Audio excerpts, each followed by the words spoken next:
بسم اللہ الرحمن الرحیم اللہم صل علی سیدنا محمد وعلی آل سیدنا محمد وبارک وسلم۔ عزیز ساتھیو السلام علیکم۔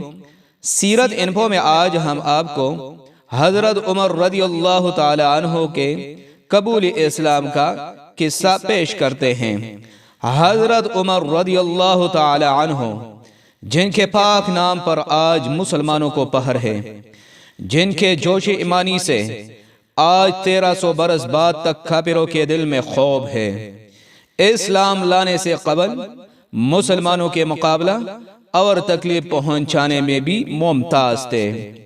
نبی اکرم صلی اللہ علیہ وآلہ وسلم کے قتل کے درفے تھے۔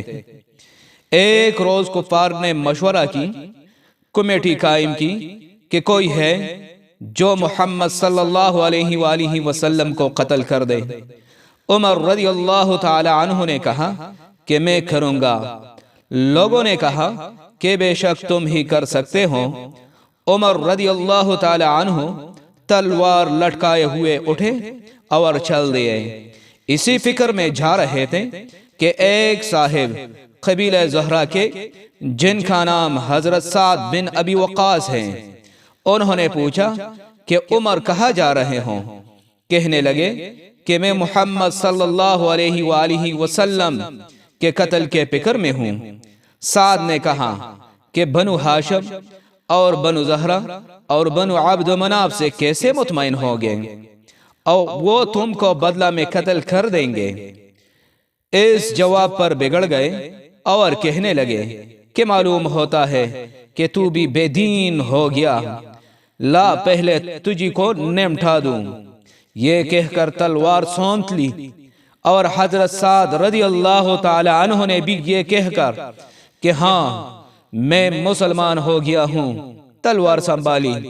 دونوں طرف سے تلوار چلنے کو تھی کہ حضرت سعد رضی اللہ تعالی عنہ نے کہا کہ پہلے اپنے گھر کی تو خبر لے، تیری بہن اور بہنوئی دونوں مسلمان ہو چکے ہیں۔ یہ سننا تھا کہ غصہ سے بھر گئے اور سیدھے بہن کے گھر گئے۔ وہاں حضرت خباب رضی اللہ تعالی عنہ اور ان کی بیوی قرآن مجید پڑھ رہے تھے۔ حضرت عمر رضی اللہ تعالی عنہ نے کواڑ کھلوائے۔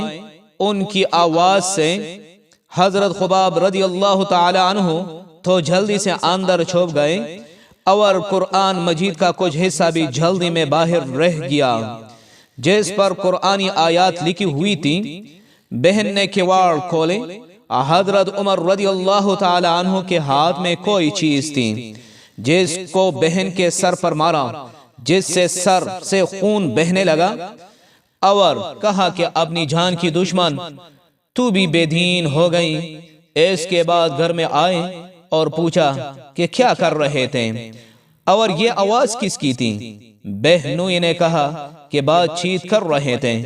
کہنے لگے کیا تم نے اپنے دین کو چھوڑ کر دوسرا دین اختیار کر لیا؟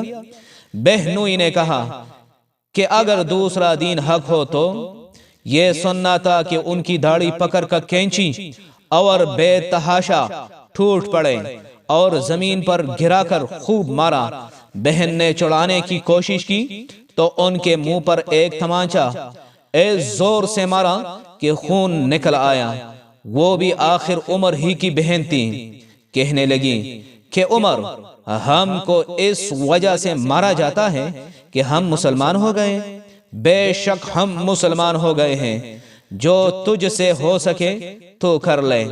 اس کے بعد حضرت عمر رضی اللہ تعالی عنہ کی نگاہ قرآن مجید کے اس حصے پہ پڑی جو جلدی میں باہر رہ گیا تھا، اور غصہ کا جوش بھی اس مار پیٹ سے کرم ہو گیا تھا، اور بہن کے اس طرح خون میں بھر جانے سے شرم سی بھی آ رہی تھی۔ کہنے لگے کہ اچھا مجھے دکھلاؤ یہ کیا ہے؟ بہن نے کہا تو ناپاک ہے اور اس کو ناپاک ہاتھ نہیں لگا سکتے۔ ہر چند اصرار کیا مگر وہ بے وضو اور غسل کے دینے کو تیار نہ ہوئی۔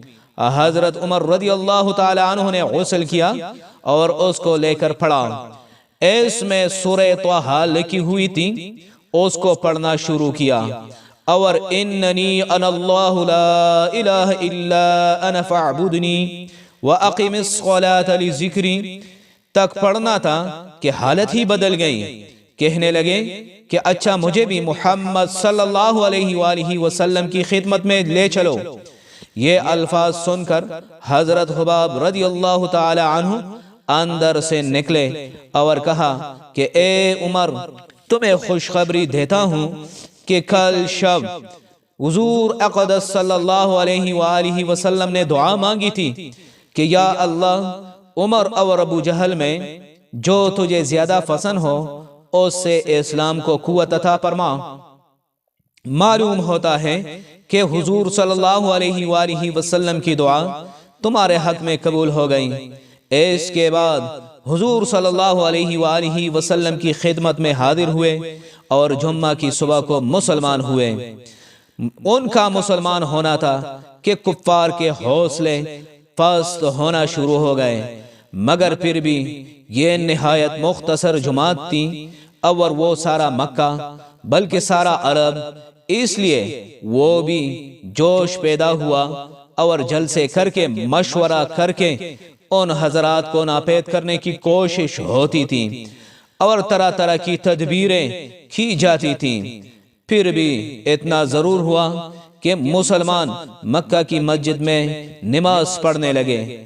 حضرت عبداللہ بن مسعود رضی اللہ تعالی عنہ فرماتے ہیں کہ عمر کا اسلام لانا مسلمانوں کی فتح تھی، اور ان کی ہجرت مسلمانوں کی مدد تھی، اور ان کی خلافت رحمت تھی۔ عزیز ساتھیو، سیرت انفو میں آج کا ہمارا واقعہ اختتام کو پہنچا۔ اگلے ویڈیو میں ایک نئے واقعے کے ساتھ پھر حاضر خدمت ہوں گے۔ اس وقت تک کے لیے اجازت دیجیے، والسلام۔